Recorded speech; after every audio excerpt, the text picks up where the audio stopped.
ఒసే అరుంధతి, నీకు పెళ్ళ నన్ను సమాధిలో కొల్లబెట్టి చంపిన నిన్ను వదల బొమ్మాలి వదల.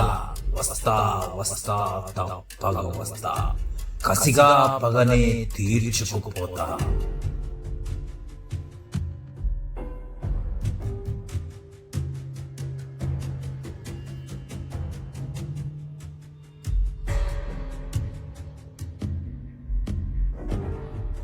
Hello guys, welcome to my channel Rajesh, మీ తెలుగు యాత్రికుడి. వాళ్ళు వచ్చేసి మనం నంద్యాల జిల్లా బనగానపల్లె నుంచి 8 కిలోమీటర్ల దూరంలో ఉన్న ద గ్రేట్ అరుంధతి ప్యాలెస్ని అయితే చూడబోతున్నాము.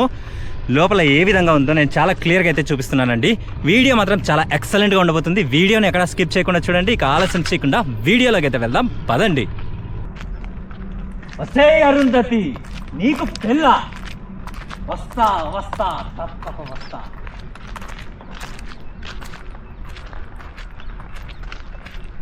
ఇక్కడ నుంచే పశుపతిని అరుంధతి తంతే కిందికి వచ్చి పడతాడు.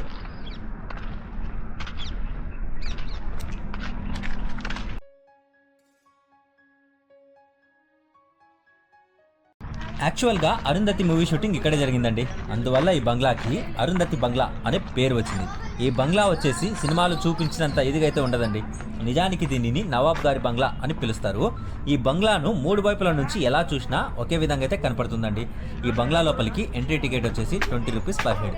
బంగ్లా ఎంట్రెన్స్లోనే బేస్మెంట్లో ఒక రూమ్ అయితే ఉంది, వెళ్ళి చూద్దాం పదండి. లోపల లైట్ సెట్టింగ్ వేసి ఉంటే బాగుండు, బట్ నో ప్రాబ్లం, చూడటానికి బాగుందండి. యాగంటి క్షేత్రాన్ని దర్శించడానికి వచ్చిన భక్తులందరూ ఈ నవాబ్ గారి బంగ్లాని కూడా చూడటానికి వస్తారు. సో దీనిని కాస్త మంచిగా మెయింటెనెన్స్ చేస్తే బాగుంటుందండి.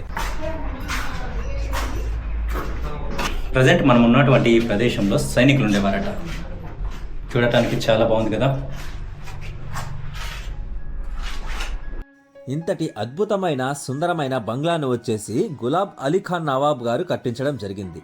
ఈ బంగ్లాని ఇక్కడ నిర్మించడం వెనుక అసలు సిసలైన కథ అయితే ఉందండి. అప్పటి కాలంలో గులాబ్ అలీ ఖాన్ నవాబ్ గారికి గుర్రపు పందాలంటే చాలా ఇష్టం. ఇక ఆ నవాబ్ గారు గుర్రాల వేమారెడ్డి అనే వ్యక్తితో గుర్రపు పందెం పెట్టుకొని పందెంలో గెలిచి గుర్రాల వేమారెడ్డి గారి కూతుర్ని తీసుకొని వచ్చి ఈ బంగ్లాలో పెట్టాలని అనుకుంటాడు. కానీ అప్పటికి ఈ బంగ్లా అయితే లేదు. అది జస్ట్ ఆ నవాబ్ గారి కోరిక మాత్రమే. ఆ కోరిక నెరవేరడం కోసం ఈ బంగ్లాని నిర్మించాడట.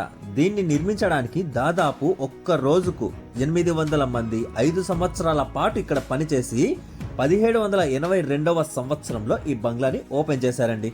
అసలు దీన్ని నేను ఎక్స్పెక్ట్ చేయలేదు. బయటనే చూడటానికి ఇంత అద్భుతంగా కనిపిస్తుంది, ఇక లోపల ఎలా ఉంటుందా అని అనుకుని వచ్చాను. వచ్చిన తర్వాత సీన్ రివర్స్ అయిందండి. రూఫ్ టాప్ మొత్తం కూలిపోయింది, ఏ మాత్రం మిగల్లేదు. ఈ బంగ్లా చుట్టుపక్కల ప్రాంతం మొత్తం కొండలున్నాయండి. సిమెంట్ ఫ్యాక్టరీస్ కోసం కానీ లేదంటే కొండరాళ్ల కోసం కానీ బాంబులు పెట్టి బ్లాస్ట్ చేస్తారన్నమాట. అలా బ్లాస్ట్ చేసినప్పుడు బ్లాస్ట్ జరిగిన చుట్టుపక్కల ప్రాంతం మొత్తం అదిరిపోతుందండి. ఆ ప్రాసెస్ నిరంతరం జరగటం వల్ల ఆ అదురులకు ఇదంతా కూలిపోవటం జరిగిందండి. ఈ బంగ్లాలో ఎక్కడ చూసినా గాలి వెలుతురు వచ్చే విధంగా కిటికీలను అయితే నిర్మించారండి. వెంటిలేషన్కి ఎక్కువగా ప్రిఫరెన్స్ అయితే ఇచ్చారు. దీనిని టూరిజం వాళ్ళు కాస్త రెనోవేట్ చేసి లోపల ఈ బంగ్లాకు సంబంధించిన స్టోరీ పెయింటింగ్స్ నుంచి డెవలప్ చేస్తే బాగుంటుందండి. వచ్చిన వాళ్ళు వచ్చామా, బంగ్లాను చూసామా, ఫొటోస్ దిగామా అన్నట్టు కాకుండా బంగ్లాని ఎవరు నిర్మించారు, ఏ సంవత్సరంలో నిర్మించారు, అసలు ఈ బంగ్లాని ఇక్కడ ఎందుకు నిర్మించారు, నిర్మించిన అతని పేరు ఏంటి అన్న విషయాలను కూడా తెలుసుకుంటారండి. మొత్తానికైతే మాత్రం ఈ అరుంధతి ప్యాలెస్ మొత్తం శిథిలావస్థకైతే చేరుకోయిందండి. చూశారుగా మన ఘనులు వాళ్ళ ఇష్టమైన హీరోల పేర్లు, వాళ్ళ లవర్ల పేర్లు అని. అమ్మా, దీన్ని ఏమన్నా ప్యాలెస్ అనుకుంటున్నారో లేకుంటే ఏమనుకుంటున్నారో అర్థం కావట్లేదు. ప్యాలెస్ని చూడడానికి వచ్చినామా, చూసినామా, వెళ్ళినామా అన్నట్లుండాలి, కానీ ఇష్టం వచ్చినట్లు గీకి పెట్టేశారు. చాలా వరస్ట్గా చేసేసారండి.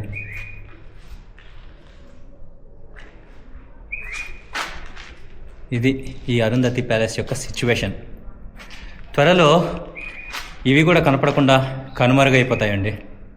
సో మ్యాక్సిమం ఇప్పుడే చూసేసేయండి. భవిష్యత్తులో ఉండొచ్చు, ఉండకపోవచ్చు.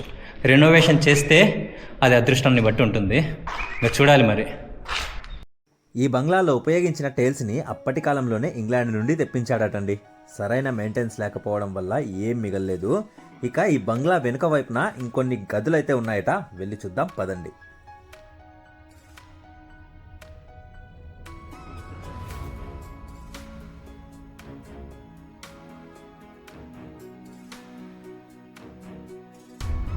ప్యాలెస్ బ్యాక్ సైడ్ వచ్చేసి ఈ రకంగా ఉంది.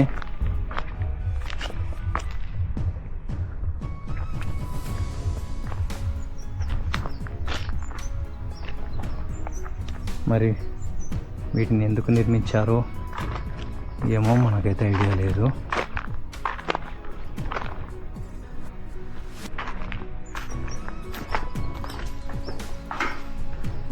మొత్తం మీద ఒక మనిషి ఉండే విధంగా అయితే నిర్మించారంతే.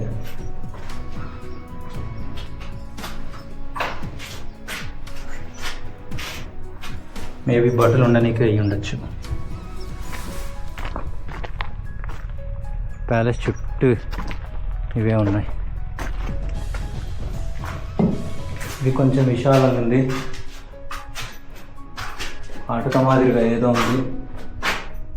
కింద గూడు కూడా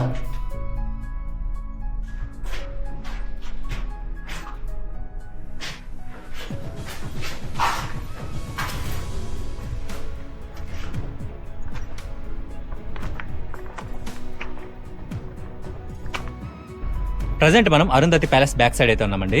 ఇప్పుడు మనం చూస్తున్న ఈ చిన్న రూమ్స్ వచ్చేసి జైలు కింద కన్నా ఉపయోగించిండాలా, లేకపోతే సైనికులు ఉండడానికన్నా ఉపయోగించిండాలా. ఈ అరుంధతి ప్యాలెస్ బ్యాక్ సైడ్నే మనకు ఇంకొక అతి పురాతనమైన నిర్మాణం అయితే ఉంది. ఇక వెళ్ళి చూద్దాం పదండి.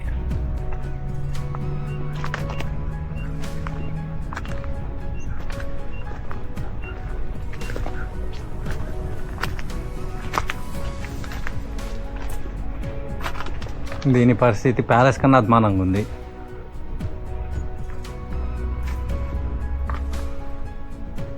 ఎవడు పట్టించుకోకపోవడం వలన ఏమో కానీ మరీ దారుణంగా దారుణంగా ఉంది.